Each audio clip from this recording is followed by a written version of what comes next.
In the early 1900s, alchemist Schwaller de Lubitz presented a work called The Temple of Man. It demonstrated that the architects of the Luxor temple used sacred geometry, which reflected the exact proportions of the human body. The temple at Luxor is dedicated to the god Netta Amun. Amun is the air and the breath principle, and the voice raised in song.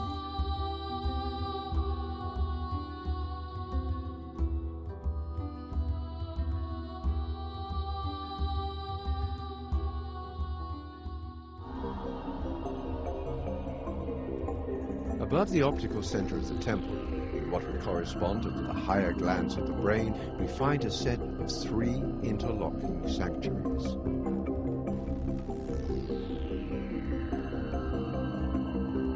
The solid stone walls between the 3 chambers hold one of the most amazing surprises to be found at Luxor. The expansive imagery carved into each side of separating walls can only be understood by combining the images carved on the other side of the same wall. The images interlock, enhance, and complete each other. It is as if a single image or idea was etched partially on one side of a thick sheet of glass and partially on the opposite side. In the bark of Amut here, we can see that the figures, there aren't any on the green wall, but on the opposite wall, all of the figures that sit in the bark are clearly visible. These are in the red. In this same area, on top, we can see Khnum spinning on his potter's wheel, the Ka double of the king. And then in the transposition on the opposite wall, there is also the child's Ka sitting in the boat. Khnum is one of the green netters that is a shaper, very much like Ptah. He ends up having a potter's wheel, and he fashions and shapes both the physical body. And here is Geb, also a green netter. Similar to Khnum, they have these antlers that extend the spinning breath, if you like, the in-breath and the out-breath. We can see another where Horus is actually on the spinning wheel, and Isis and Osiris are taking part in shaping and fashioning the Ka, or the Horus figure. It is as if a single image or idea was etched partially on one side of a thick sheet of glass and partially on the opposite side. These 3 barks all move upwards along the trachea within the temple, and you can see here that the poles bearing the barks are all at throat level. This means that they're all probably chanting and singing. Here is the bark close up of Amun, where there are 4 sets of feet, means that the voice here is vibrato and strong, and at this point it turns to come through the pharynx and out the mouth. In this slide we can see that Amun's bark has got 2 levels of that which is being carried. There is Amun at the top and there is Horus below. Both are seen to be instructing the king in later situations. This bark sits across the passageway and then redirects the energy, the bark directing itself out the mouth, which means that the song language instruction is being projected. In this slide, Horus is seen to be instructing the king using a golden ankh, and Amun is also instructing the mouth of the king with an ankh. And this overlays the bark, where the bark has poles that are being born, passing through the mouths of both Horus and the king and Amun. All very accidental and synchronous, isn't it? But it conveys language, instruction, and a song language, a spell language, if you like, a degree of communication and insight. Vital messages are being conveyed. The king's training is being done upon 2 levels. Remember what is missing and what is in the center of the bark. Amun's instruction, Horus's instruction. Both are necessary.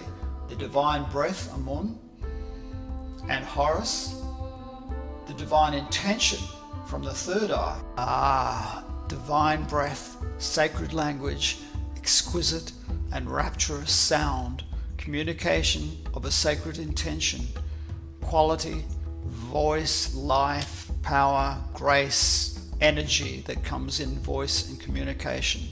Here, the throat chakra and the third eye are the chakras ruled over by Amun and Horus. The ancient Chinese have a saying that the heart is enthroned upon the tongue.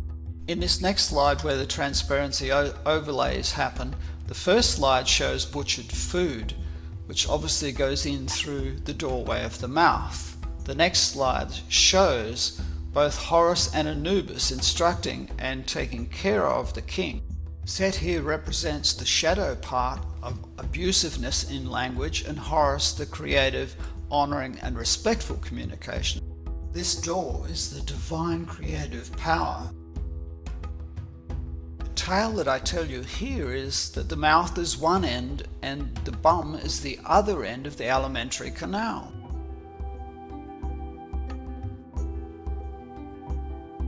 Walls depict a sacred thought being transmitted through the brain.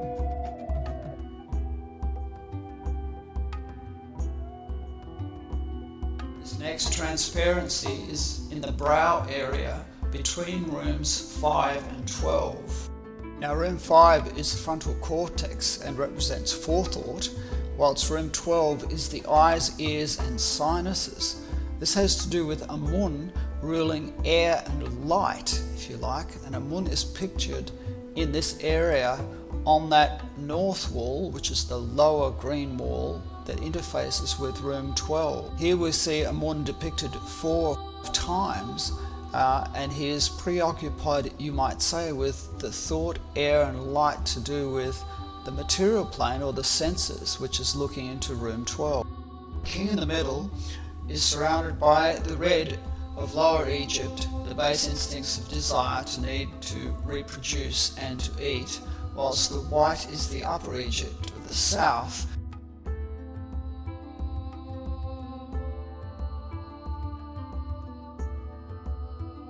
Since Egypt is the black land and red, white and black are the colours of alchemy, Steiner said that if you weave red, white and black together you get the colour of flesh, which is an incarnate form of the gods themselves. Chinese say that the best 1/40th part of your food becomes blood, and the best 1/40th part of your blood becomes jing, or sexual essence, and this may be what is then distilled into lymph. Shvala also depicts a picture of the choroid process, saying this is where the lymph is actually fermented and created.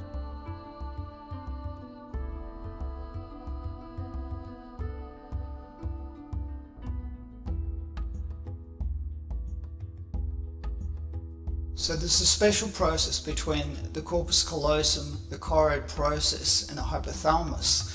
The hypothalamus controls the temperature of the body and allows the process of fermentation, which is indicated and shown by the Aries Bram's head.